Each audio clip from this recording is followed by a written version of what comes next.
ગુજરાતમાં એક સમય હતો જ્યારે ક્ષત્રિયો મેદાને હતા। ક્ષત્રિય આંદોલનનો એ સમય અને મંચ પરથી બૂમો પાડતા પીટી જાડેજાને હવે તમે બધા જ ઓળખતા હશો।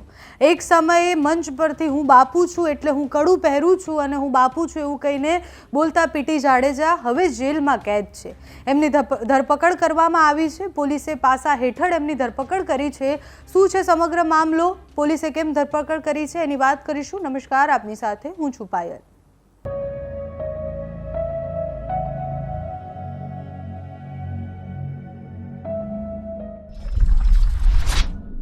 ગુજરાતના ક્ષત્રિય સમાજના આગેવાન તરીકે ઓળખાતા પીટી જાડેજાની પોલીસ દ્વારા ધરપકડ કરવામાં આવી છે। પોલીસે પાસા એટલે Gujarat prevention of anti social activities act એટલે કે જે અસામાજિક તત્વો માટે હોય છે એ હેઠળ એમની ધરપકડ કરી છે। સાબરમતી જેલમાં એમને મોકલવામાં આવ્યા છે।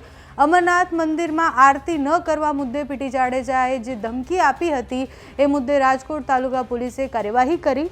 સમગ્ર મામલો શું હતો વિસ્તારથી વાત કરીએ તો ક્ષત્રિય સમાજના આગેવાન પીટી જાડેજાને તમે હવે બધા જ ઓળખો છો। છેલ્લા કેટલાય સમયથી એ ખૂબ ચર્ચામાં રહેતા હોય છે। એમના જે વિવાદિત નિવેદનો હોય છે એના કારણે એમને બહુ જ બધી ધમકીઓ પણ મળતી હોય છે અને એ ચર્ચાનું કેન્દ્ર રહેતા હોય છે। થોડા સમય પહેલાં અમરનાથ મંદિરમાં આરતી ન કરવા બાબતે ધમકી આપી હતી એમણે, જે મુદ્દે રાજકોટ તાલુકા પોલીસે પાસા હેઠળ એટલે ગુનો નોંધી અને પછી એમની ધરપકડ કરી છે, કાર્યવાહી હાથ ધરી અને આજે એમની ધરપકડ કરવામાં આવી છે। સાબરમતી જેલ ખાતે એમને મોકલવામાં આવ્યા છે। ધરપકડ બાદ અનેક ક્ષત્રિય આગેવાનોએ પોલીસ સ્ટેશન પહોંચી અને ત્યાં વિરોધ પ્રદર્શન પણ કર્યા।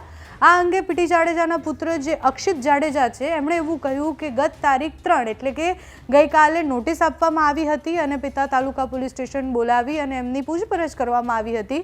મારા પિતા તાલુકા પોલીસ સ્ટેશન હાજર થઈ અને નિવેદન પણ આપ્યું હતું। 4 જુલાઈ શુક્રવારના રોજ નોટિસ આપવામાં આવી અને આજે એમને ત્યાં હાજર થવાનું હતું। બાદમાં એમની ધરપકડ થઈ। જો કે આ પહેલાં જ શુક્રવારે રાત્રે અચાનકથી એમના ઘરે એમની અટકાયત માટે પોલીસ પણ પહોંચી ગયા હતા અને આ બધી જ વાત એમણે જ્યારે કરી તેમણે એવું કહ્યું કે જો મારા પિતા સામે ખોટી રીતના કાર્યવાહી કરવામાં આવશે તો આખો ક્ષત્રિય સમાજ અમે ઊભા રહીશું।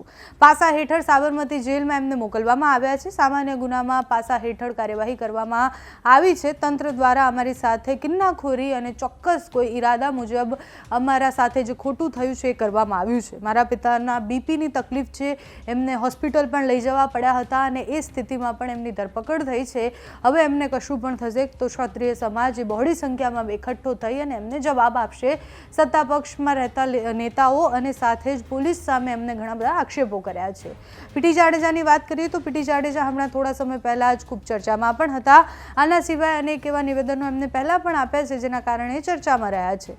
અત્યારે સાબરમતી જેલની અંદર બંધ છે એટલે બાપુ જે મંચ પરથી એવું કહેતા હતા કે હું બાપુ છું એ બાપુ અત્યારે જેલમાં છે। આગળ કેવી કાર્યવાહી થાય છે પાસા હેઠળ એટલે પાસામાં અસામાજિક તત્વો સામે પાસા હેઠળ ગુનો નોંધવામાં આવતો હોય છે જે વયમનસ્યતા ફેલાવવાની કોશિશ કરતા હોય, જે સમાજમાં એવા નિવેદનો આપતા હોય જેનાથી લોકો ગુસ્સે થઈ જાય કે પછી આક્રોશિત થઈ જાય, એ બધા સામે આ ગુનો નોંધાતો હોય છે। પોલીસે અત્યારે એમની ધરપકડ તો કરી છે, સાબરમતી જેલમાં એ છે। આગળ શું કાર્યવાહી થાય છે જોવાનું રહ્યું। તમારું આ વિષય પર શું માનવું છે અમને કમેન્ટ્સમાં જણાવજો। અત્યારે આ વિડીયોમાં બસ આટલું। જો તમે અમને યુટ્યુબ પર જોઈ રહ્યા હોય તો સબસ્ક્રાઈબ કરજો, ફેસબુક પર જોઈ રહ્યા હોય તો ફોલો કરજો, અમારા વિડીયોને લાઇક અને શેર કરજો।